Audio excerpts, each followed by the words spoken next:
አትመስክርብኝ። እሱ ረፍዷል። አንዴ ቃሌን ሰጥቻለሁ። ቃልህን እጠፍ።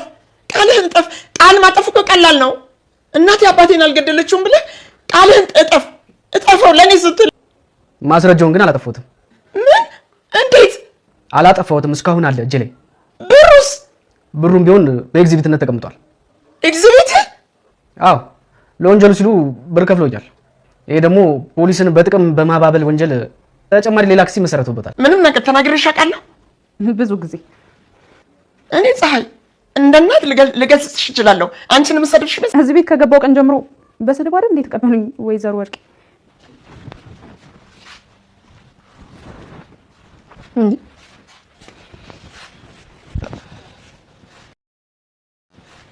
አይ ጫማሽን አድርገሽ ገባሽ። የእናትና አባት ሻፈር ቤት መሰለሽ።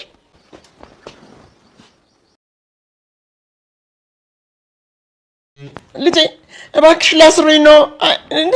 እንዴት ታደርጋለህ? ደከመኝ። የእናትሽ ተንኮል ሴራ ደከመኝ። ካሁን በኋላ በሰላም ነው መኖርበት። እኛስ እንታሰር? ወይዘሮ ወርቄ አስቻለው እባክህ ልጄ ባጠባው ጦቴ በጭራሽ አሳልፈህ እንዳትሰጠኝ። እኔ አንተን ካጣው ደግሞ እሞታለሁ። በእስር ቤት እንድሞት አታድርገኝ። እንዴት ነው የምትሞቹ? መሞት ካለብሽና የምትወጂኝ ከሆነ እና ለምን 6 ወር ሙሉ ስታሳስሪኝ ያን ያልሞትሽም?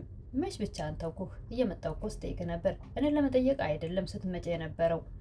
አስርቦት አስጠሙት፣ ምንም አይነት ምግብ መጠጥ እንዳሰጡት ስቃውን አብዙት ብለሽ ስለነበር ያን ነገር ለማየት ብቻ ነበር የምትመላለሽው። የኔ ስቃይ አስደስቶሽ እኔ እዛ እንድሰቃይ እያደረግሽ እዚህ ጋር ደግሞ ገና በሆድ ውስጥ ያለውን ልጅ እንድሰቃይ ወይ ደግሞ ምርዝ አድርገሽ እናትንም ልጅንም ለመግደል ብዙ ስትስጅብኝ ነበር። ይዛ የመጣሽ ብዙ ስቃይ ገና የኔ ህመም የኔ ስቃይ ሳያንሰኝ እዚህ ጋር ደግሞ እነሱን ገደልሻቸው እያልኩ ስሳቀቅና ስጨናነቅ የነበረውን ነገር የመርሳት ችግር ያለብኝ እንዳይመስልሽ። ፈጽሞ ያደረግሽውን አልረሳሁትም። እንዴት አንድ እናት ይህን ታደርጋለች? በጭራሽ። ምናልባት ልጇ ያልሆነ ቦታ እንዳይወድቅባት ሌሎች ምክሮች ትመክራለች እንጂ እንዴት አግታ ወይም አሳግታ ታስደበድባለች? እንዴት ታስርባለች? ታስጠማለች? እንዴትስ የተጸነሰው ልጅ እንዴት ጽንሱ እንዲቋረጥ ወይ ደግሞ የጸነሰችዋን ምንም የማታውቀውን ምስኪን ሴት ልታስገድይ ወይ ደግሞ ልትገይ ትሞክሪያለሽ? እንደዚህ አይነት እናት በምድር ላይ የለችም በጭራሽ። እንዳንቺ አይነት አረመኔ ሰምቼም አላውቅም። መርማሪውን አንተስ እሺ ገንዘቤን በልተህ ኪስን ከሞላ በኋላ ችግርህን ካራገፍክ በኋላ እኔን ለማሰር መጣህ? እኔ በጭራሽ ገንዘቦትን አልበላሁትም። ገንዘቡን ተቀብዬዎታለሁ። ነገር ግን ገንዘቦት ጭራሽ እኔ በልቼው ሳይሆን የእርሰው ብር የኔን ኬስ አልለወጠም። በጭራሽ ላደርገውም አልችልም። ህሊናዬን አልሸጥም። በኤግዚቢትነት ገንዘቦት ተቀምጧል። ለወንጀሉ ሲሉ ገንዘብ ከፍለውኛል። ይሄ ደግሞ ፖሊስን ለጥቅም በማባበለውት ሌላ ወንጀል ሌላ ክስ ይፈጥርቦታል። እንደውም ጭራሽ ሌላ ክስ ይመሰረትቦታል። ወይዘሮ ወርቄ በጣም ደንግጠዋል። ያልጠበቁት ነገር ነው የሆነው። ባለፈው እንግዲህ ፖሊሶቹን የህግ አካላት የምትላቸውን በሙሉ ኬሴ ውስጥ ከትቻቸዋለሁ እያሉ ላስቻለው ሲከራከሩ ሲስቁበት ነበር። ብትሄድ ማንም አይሰማህም። በሙሉ ፖሊሶቹ ኬሴ ውስጥ ገብተዋል። እድሜ ለገንዘቤ እያሉ ሲሳለቁ ነበር። አሁን ላይ ደግሞ እጅግ በጣም ግራ ተገብተዋል። መርማሪውም ይህን ያህል ጊዜ እኔ ከእርስዎ ጥቅም ፈልጌ ሳይሆን የሰሩትን ወንጀል እያንዳንዱን ለማወቅ እየሰራሁበት ነበር እንጂ በጭራሽ ከእርስዎ ተቀብዬ ህዝቤን የማታልል ሰው አይደለሁም። ህሊናዬን የምሸጥም አይደለሁም። በንጽህና ህዝቤን የማገለግል ነኝ። እንደዛም አይሆንም በጭራሽ። ይህን ያክልማ አትዋሸኝም ይላሉ ወይዘሮ ወርቄ። ስራዬ አይደል? እኔ ስራዬን ለመስራት እንጂ በጭራሽ ከእርስዎ ጥቅም ፈልጌ አይደለም። ነገር ግን መረጃዎችን በተገባ ወይም በሚገባ መልኩ ለማሰባሰብ ነበር። ወይዘሮ ወርቄ አሁን ከዚህ በኋላ ከእጄ የትም አያመልጡም እና ታዲያ እኔ ድህነት ክላራግፍ ባልኩኝ እንዴት እንደዚህ ታደርገኛለህ? እንዴት ትክደኛለህ? እኔ ድህነቴን እንዳራግፉልኝ ሳይሆን የምፈልገው ለሰሩት ወንጀል እንዲቀጡ ብቻ ነው። ታሳፍራለህ መርማሪ። ድህነት ቤቱን ሰርቶብህ ላራግፍልህ ስላልኩ ደግሞ ጭራሽ ባለጸጋ አሁን ባልኩህ ውለታዬን በዚህ መልኩ መለስክልኝ። አሁን ይሄ ለእኔ ይገባኛል ይላሉ ወይዘሮ ወርቄ። መርማሪውም እርስዎ የት እንደሚገባዎት ያውቃሉ? እስር ቤት ብቻ ነው የሚገባዎት። በጭራሽ እስር ቤት ለእኔ አይገባኝም። እዛ ከወንጀለኞች ጋር አልታሰርም። እኔ ንጹህ ነኝ። ጭራሽ በረሮ እንኳን መግደል የሚያሳዝነኝ ንጹህ ሰው እኮ ነኝ። እንዴት እንደዛ ትላለህ? እዛ ከወንጀለኞች የሚሏቸው ሰዎች ከእርስዎ የበለጠ መጥፎና ሰይጣን የሆነ ሰው የለም። አስቻለው ልጄ እናትክን እየሰደባት ዝም ትላለህ ይላል ወይዘሮ ወርቄ። አስቻለው የሆንሽውን ነው የነገረሽ። ሌላ ምንም የጨመረው ነገር የለም። ታዲያ የሆንሽውን እኮ ነው።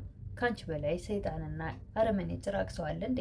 ትክክል እኮ ነው። ምንም የቀነሰው ነገር የለም። እንደውም ይቀርሻል። ሙሉውን አልገለጸሽም። እኔ ልጨምርልሽ እያለ አስቻለው እናቱን ጭራሽ እብድ አድርጓቸዋል። በዚህ ምድር ላይ ለክፋት የተሰጡ ስሞች ሁሉ ለአንቺ ያንሱብሻል እንጂ አይመጥኑሽም። እዚህ ምድር ላይ እንዳንቺ ክፋትና ተንኮል የተሞላ ሰው የለም። ከመርማሪው በላይ እኔ ልጅሽ ጠንቅቄ ያቅሻለሁ እያንዳንዱ ተንኮልና ክፋትሽን። እባክህ ልጄ እሺ ይቅርታ አድርግልኝ። በጭራሽ እስር ቤት የሚባለው ነገር እንዳታሳየኝ። ያን ሁሉ ነገር ካደረግሽብኝ በኋላ እንደገና ደግሞ ለአንቺ ይቅርታ እንዳደርግ ትጠብቂያለሽ ወይ? በፍጹም ላደርገው አልችልም። እባክህ መርማሪ ይዘህልኝ ውጣ ይላል አስቻለው።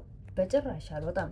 እንግዲህ እዚህ ጋር ጎተታችሁ በመሬት ታስወጡኝ ካልሆነ በስተቀር ወይ ደግሞ ሬሳዬን ካላወጣችሁት ከዚህ ቤት አልወጣም በማለት ከሶፋ ተነስተው መሬት ተፈትፍተዋል።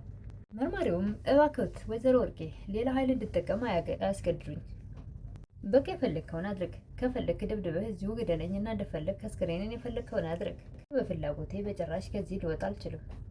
መርማሪ እባክህን ያለኝን ንብረት ሽጬ ልስጥህ። ከዚህ ቤት እንዳታወጣኝ። ጎዳና ብቀመጥ ይሻለኛል እኔ እስር ቤት ከምገባ። ወይዘሮ ወርቄ ግራ ተጋብተዋል። አስቻለውንም እባክህ ልጄ ካልሆነ ቤቱን ጥዬልህ እሄዳለሁ። በጭራሽ ልታሳስረኝ ግን አትሞክር። ይህን እስር የሚባል እንደማልፈልግ ታውቃለህ። እናቴ ነግሬሽ ነበር፣ በተደጋጋሚ ታይ ብዬሽ ነበር። አንቺ ግን ስትሳለቅብኝ ነበረ። የህግ አካላቶችን ኬሴ ውስጥ ከስቻቸዋለሁ፣ ምንም አታመጣም፣ ሂድና መስክር እያልሽ ነበረ። እንደውም ራስሽ ነበርሽ እንዲሄድና እንዲገፋፋ ማለቴ ገፋፍተሽ እንዲወጣ ከዚህ ቤትና የህግ አካላቶችን ሂደህ ብታመጣ ምንም ነገር ሊያመጡ አይችሉም። እነሱ የኔ ሰዎች ናቸው፣ ኪሴ ውስጥ ገብተዋል እያልሽኝ ነበረ። ስለዚህ ተይ ስልሽ እምቢ ብለሽ ነው ይህን ነገር እንዳደርግ ያስገድድሽኝ። እሺ አሁን ማሳሰር የሚባሉን ነገር ብቻ ተወኝ። ቤቱን ለቅቄ ልወጣለሁ። አንተ ከሚስትህና ከሚወለደው ልጅ ጋር በሰላም ትኖራለህ። ማሳሰር የሚለውን ነገር ግን እባክህ ልጅ አታድርገው። አሁን እኮ እኔ ሳልሆን ማሳሰርሽ ወንጀልሽ፣ የሰራሽው ወንጀል ግፍ ነው። በሱ ሊያሳሰርሽ ይሻል። መርማሪውም በአንቺ ጥናቱን ሲያደርግ ቆይቷል። አሁን ግን የሚፈልገውን መረጃ ስላገኘ አንቺን ሊያስር ግድለዋል። ወይዘሮ ወርቄም ልጄ እኔ እኮ ስለምወድ ነው ሁሉ ነገር ያደረግኩህ፣ ጠልቼ አይደለም። ህይወትህ ያልሆነ ነገር ላይ እንዳይወርቅ ብዬ ነው። እንግዲያውስ በውሸት ላይ ውሸት ባትጨምሪ ጥሩ ነው። የምትወጂኝ ከሆነ በቃ የምፈልገው እንድትታሰሪ ነው። ወንጀለኛ መታሰር ስላለበት ታሰሪ። ይሄን ብቻ ነው የምፈልገው። በጭራሽ ይሄንማ አታደርግም። እስር እንደማልወድ ብዙ ጊዜ ነግሬሃለሁ፣ ታውቃለህ። አሁን በኋላ ቀሪ ዘመንሽ እስር ቤት ነው የሚሆነው። በጭራሽ በዚህ ቀልድ የለም። ወንጀለኛ እስከዛሬ ድረስ የሰራሽውን ወንጀል ተሸክመሽ ኖረሻል ስትቀልጂ። ከአሁን በኋላ ግን የለም። ወይዘሮ ወርቄ ሁሉንም ለምን እምቢ ሲሏቸው ወደ ፀሐይ ዙረዋል። ፀሐይ እባክሽን እኔ ያስቀየምኩሽ ነገር አለ፣ እባክሽ ባልሽ የምትዩን ነገር በሙሉ ስለሚሰማ ተዋቸው ይኑሩ በይው፣ ወይ ደግሞ ቢያንስ ከቤት ይውጡ፣ እስሩ ይቅር በይው፣ አንቺ ያልሽውን በሙሉ ይሰማል ይላሉ።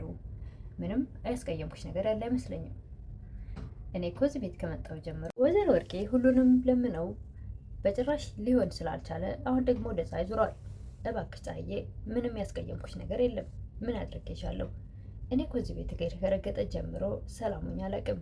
ሰላሜን ነስተውኝ እንደ ሰው እንኳን አንድ ቀን ሳያዩኝ ሁልጊዜ እንዳቋሸሹኝ፣ አንቺ አመዳም ድሃ ከነ ቤተሰቦቼ አንገቴን አስደፍተውኝ ነው የኖሩት። ላስታውሰዎት እያለች ፀሐይ ከመጀመሪያው ገና ሀብሎ እዛ ቤት ስትገባ ከነ ቤተሰቦቿ ጥርግርጓን ሲያወጧት ያን ሁሉ እየዘረዘረች ስታስታውስ ወይዘሮ ወርቄ እኔ እኮ ለክፋት አይደለም ለምዶብኝ ነው። እባክሽ ልጄ፣ እባክሽ ባለቤትሽ አንቺ ያልሽውን ይሰማልና እንዳያሳሰረኝ አድርጊ። አስቻለውም ፀሐይ የምታውቀው ነገር የለም፣ እሷን አታስጨንቂያት። አሁን መሄድ ወዳለብሽ ተነሽና ሂጂ። ዮዲትም በቤት አልነበረችም እና ወደ ቤት ስትመጣ እናቷ መሬት ተደፍታ ስትለምን ወይ ደግሞ ሁሉንም እየለመነች ታገኛቸዋለች። ምንድን ነው ትላለች። እባክሽን ወንድምሽ አሳልፎ ሰጥቶናል ይላሉ ወይዘሮ ወርቄ። መርማሪውም ከእናትሽ ጋር አንቺም ለምርመራ ትፈለጊያለሽ እና ትከተይኛለሽ ይላል። እሷም ደንግጣለች። ዮዲትም ወንድሟን እንዴት እንደዚህ ታደርጋለህ ትላለች። እኔ ደክሞኛል፣ የእናትሽ ተንኮል፣ ሴራ፣ ክፋቷ ሰለቸኝ። ከዚህ በኋላ አልችልም፣ መታገስ አልችልም።